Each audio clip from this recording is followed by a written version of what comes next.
नमस्कार. कुकिंग मराठी तडका या यूट्यूब चॅनलमध्ये आपले सर्वांचे परत एकदा खूप खूप स्वागत आहे. आज आहे बुद्ध पौर्णिमा. बुद्ध पौर्णिमेनिमित्त मी साबुदाण्याची खिचडी बनवणार आहे. तर तो व्हिडिओ मी तुमच्यासोबत शेअर करते. तर त्यासाठी मी 5 ते 6 अशा हिरव्या मिरच्यामधून कट करून घेतलेल्या आहेत. नंतर एक टोमॅटो घेतलेला आहे.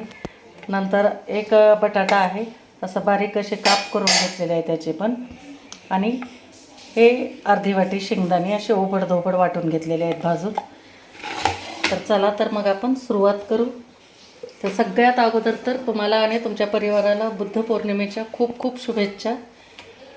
तर आपण इथं कढईमध्ये आता तेल गरम करायला ठेवलेलं आहे. तर आपण तेल गरम झाल्यानंतर सगळ्यात अगोदर अर्धा चमचा जिरं टाकणार आहे. जिरे टाकू. जिरे छान फुलल्यानंतर हिरवी मिरची टाकणार आहे.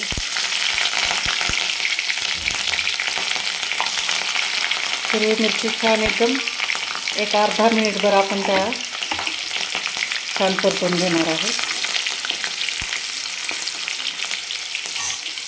आणि नंतर लगेच हे बटाट्याचे काप टाकून देणार आहे.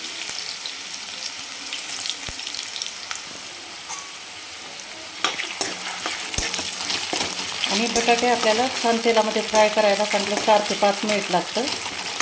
तर सावकाशाला आपण मस्त सोनेरी कलरवर परतून घेणार आहे. तर हा साबुदाणा मी एक 5 तास अगोदर पाण्यामध्ये भिजत घातला होता. सुरुवातीला स्वच्छ धुवून घेतला. नंतर एक 10 मिनिट पाण्यामध्ये ठेवला आणि नंतर पाणी निथरून परत नंतर हे 4 तास ते 4.5 तास परत ठेवलेला आहे. तर असा एकदम मोकळा सहसहित झालेला आहे. तर हे आपण घेऊ आता फ्राय करून.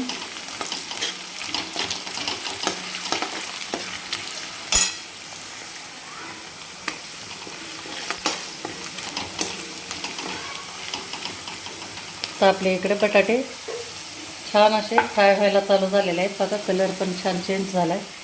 तर तोपर्यंत आपण ह्या साबुदाण्यामध्ये थोडंसं कलरसाठी आपल्याला लाल मिरची टाकायची आहे. आवडत असेल तर टाका, नसेल नाही आवडली तर असं पांढरं पण छान होतं. पण मी टाकली थोडीशी, कारण हिरवी मिरची टाकलेली आहे. आणि अर्ध्या चमच्यापेक्षा थोडीशी जास्त आपण याच्यामध्ये हे टाकले, मीठ टाकले आणि छान मिक्स करून घ्यायचं हे.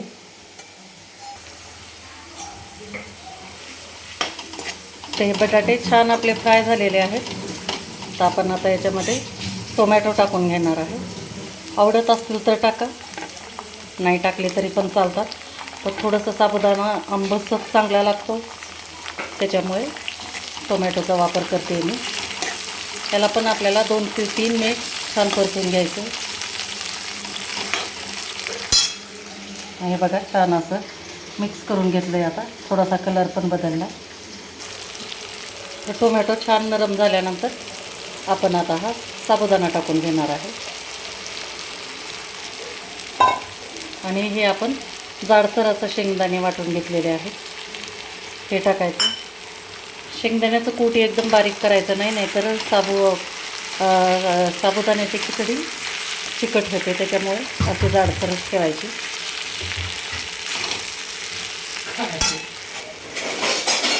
आणि थोडेसे अखंड शेंगदाणे पण टाकून घेते. आणि हे पण छान मिक्स करून घ्यायचं आहे आपल्याला.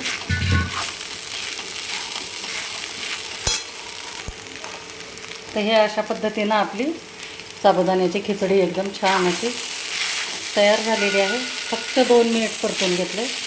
तर मी ताटामध्ये तुम्हाला काढून दाखवते.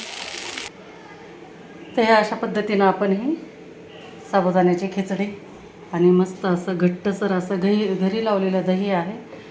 तर हे आपले बुद्ध पौर्णिमेचं उपवासाचं तयार झालेलं आहे साबुदाणा खिचडी. तर मैत्रिणींनो, कशी वाटली तुम्हाला माझी ही रेसिपी नक्की मला कमेंट करून सांगा. आणि व्हिडिओ जर आवडला असेल तर लाईक करा, शेअर करा. आणि चॅनलला नवीन असाल तर सबस्क्राईब करायला विसरू नका. थँक्यू.